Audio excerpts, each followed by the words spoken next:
तो चलो स्टार्ट करते हैं आज का लेक्चर, जिसका टॉपिक का नाम है वनडे ग्राफ जनरेटर। मुझे कई सारे बच्चों ने कहा कि सर वनडे ग्राफ जनरेटर पे एक वीडियो बनाइए। तो वनडे ग्राफ जनरेटर क्या है हमें ये देखना है। वनडे ग्राफ जनरेटर जो है वनडे ग्राफ नाम के साइंटिस्ट ने दिया था, ठीक है, और इसका डिस्कवरी हुआ था 1931 में। सो वनडे ग्राफ जनरेटर है क्या, उसके पहले मैं आपको बता दूं, इसका सबसे ज्यादा मेन यूज होता है न्यूक्लियर रिएक्शंस के लिए। न्यूक्लियर रिएक्शंस के अंदर जब हमें रेडियो एक्टिविटी करवानी होती है, यानी कि रेडियो एक्टिव एलिमेंट्स को ब्रेक करवाना होता है, तब हम लोग किसी ना किसी पार्टिकल को एक्सेलरेट करवा के उनके ऊपर न्यूक्लियस के ऊपर थ्रो करते हैं।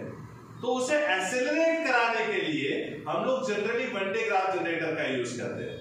यानी कि जो चार्ज पार्टिकल है लाइक प्रोटॉन, इलेक्ट्रॉन या फिर आयंस, इनको एक्सेलरेट कराने के लिए किसका इस्तेमाल किया जाता है, वनडे ग्राफ जनरेटर का यूज किया जाता है। इससे जो चार्ज पार्टिकल है काफी तेजी से निकलकर न्यूक्लियस से बम्बार्ड होते हैं, और जब न्यूक्लियस से बम्बार्ड होते हैं तो वो पार्ट्स में ब्रेक होगा, फ्रैगमेंट्स के अंदर ब्रेक होगा और हमें न्यूक्लियर एनर्जी मिलती है।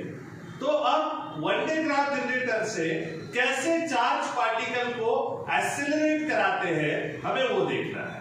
तो सबसे पहले मैं आपको बताता हूं वनडे ग्राफ जनरेटर का कंस्ट्रक्शन। तो देखते हैं हम लोग वनडे ग्राफ जनरेटर का कंस्ट्रक्शन क्या है। यहां पर सबसे पहले डीसी सप्लाई दिया गया है, जो कि कितने वोल्ट का है, 50 किलो वोल्ट का डीसी सप्लाई यहां पर आपको दिया गया है। सो ये डीसी सप्लाई यहां से जाएगा, यहां आप देख रहे हैं यहां पर अर्थिंग वगैरह भी किया गया है। साथ ही के अंदर और क्या लगा है, सबसे बाहर की तरफ हम लोगों ने एक स्टील का पैसेज बनाया जिसको क्लोज किया है। इसको हम लोग कंटेनर कह सकते हैं कि इसके अंदर ये पूरा कंस्ट्रक्शन हुआ है।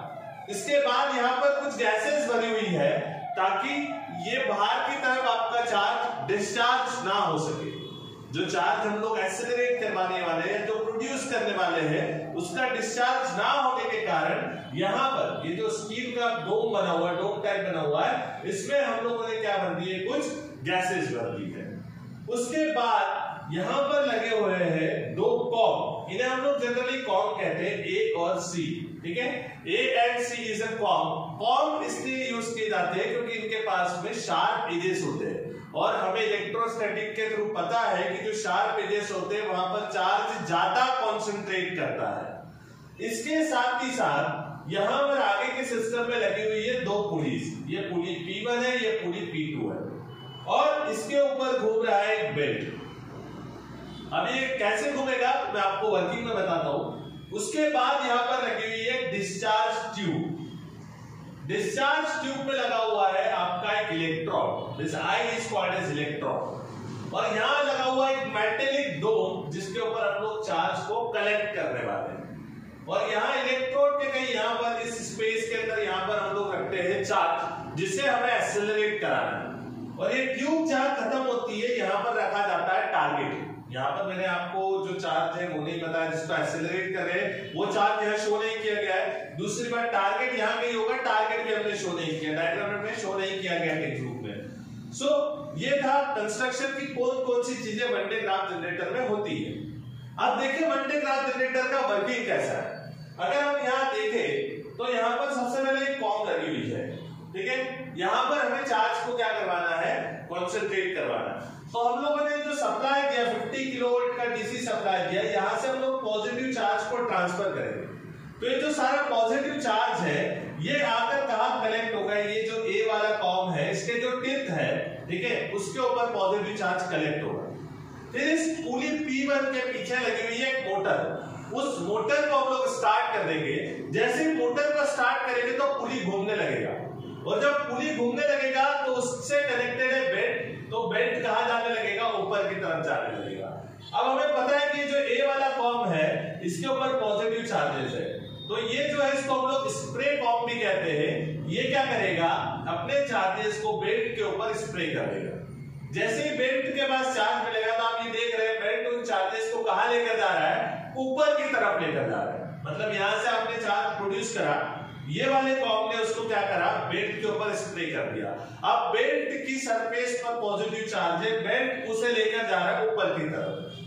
जब बेल्ट यहां पहुंचेगा, ठीक है, दूसरी पुली के करीब करीबन, और यहां पर एक और चार्ज कॉम लगा हुआ है जिसका नाम है सी। सी से हम लोग कह सकते हैं इसको कलेक्टर कॉम कहते हैं। ये कलेक्ट करता है जनरली चार्जेस को। भाई जो बेल्ट चार्जेस लेकर आया उसको कोई कलेक्ट भी तो करेगा। तो यहाँ पर ये जो दूसरा कॉम है ये कलेक्ट करने का काम, ये चार्जेस लेते जाएगा और इस डोम के ऊपर फैलाते जाएगा। मतलब ये डोम पर कंटिन्यूअस पॉजिटिव चार्ज बढ़ता जाएगा। मतलब इतना हाई पोटेंशियल यहां पर होगा, लगभग 10⁻⁷ वोल्ट का पोटेंशियल हम यहां क्रिएट कर सकते हैं। इतना हाई पोटेंशियल पॉजिटिव पोटेंशियल यहां क्रिएट करेंगे। मतलब इस इलेक्ट्रोड को जनरली 10⁻⁷ वोल्ट का पोटेंशियल यहां पर मिलेगा। इतना हाई पोटेंशियल होगा और यहां रख दिया हमने एक चार्ज। अब ये जो चार्ज है इसको भी हाई पोटेंशियल मिलेगा ड्यू टू इलेक्ट्रोड, और उस हाई पोटेंशियल के कारण चार्ज बहुत तेज गति से निकलकर जाकर टकराएगा टारगेट से, और टारगेट है हमारा न्यूक्लियस जो कि अनस्टेबल है, तो वो ब्रेक होगा। और जब न्यूक्लियस ब्रेक होगा तो उसमें से हमें न्यूक्लियर एनर्जी मिल जाएगी। तो ये है वन डे ग्राफ जनरेटर का working. One day graph generator के यूजेस भी मैंने यहाँ कुछ लिखे हैं। पहला जो मेन यूज मैंने आपको बताया, disintegration of nuclear of different elements. ठीक है, हम जानते हैं कि जिनका atomic number greater than 80 to 83 होता है उन्हें हम लोग रेडियोएक्टिव एलिमेंट्स कहते हैं। तो ऐसे एलिमेंट्स की जो न्यूक्लिया है उन्हें ब्रेक करने के लिए, डिसइंटीग्रेट करने के लिए जो लगता है वो एक्सेलरेटेड चार्ज हम लोग यहां से प्रोड्यूस करते हैं। दूसरा है टू प्रोड्यूस रेडियोएक्टिव आइसोटॉप्स।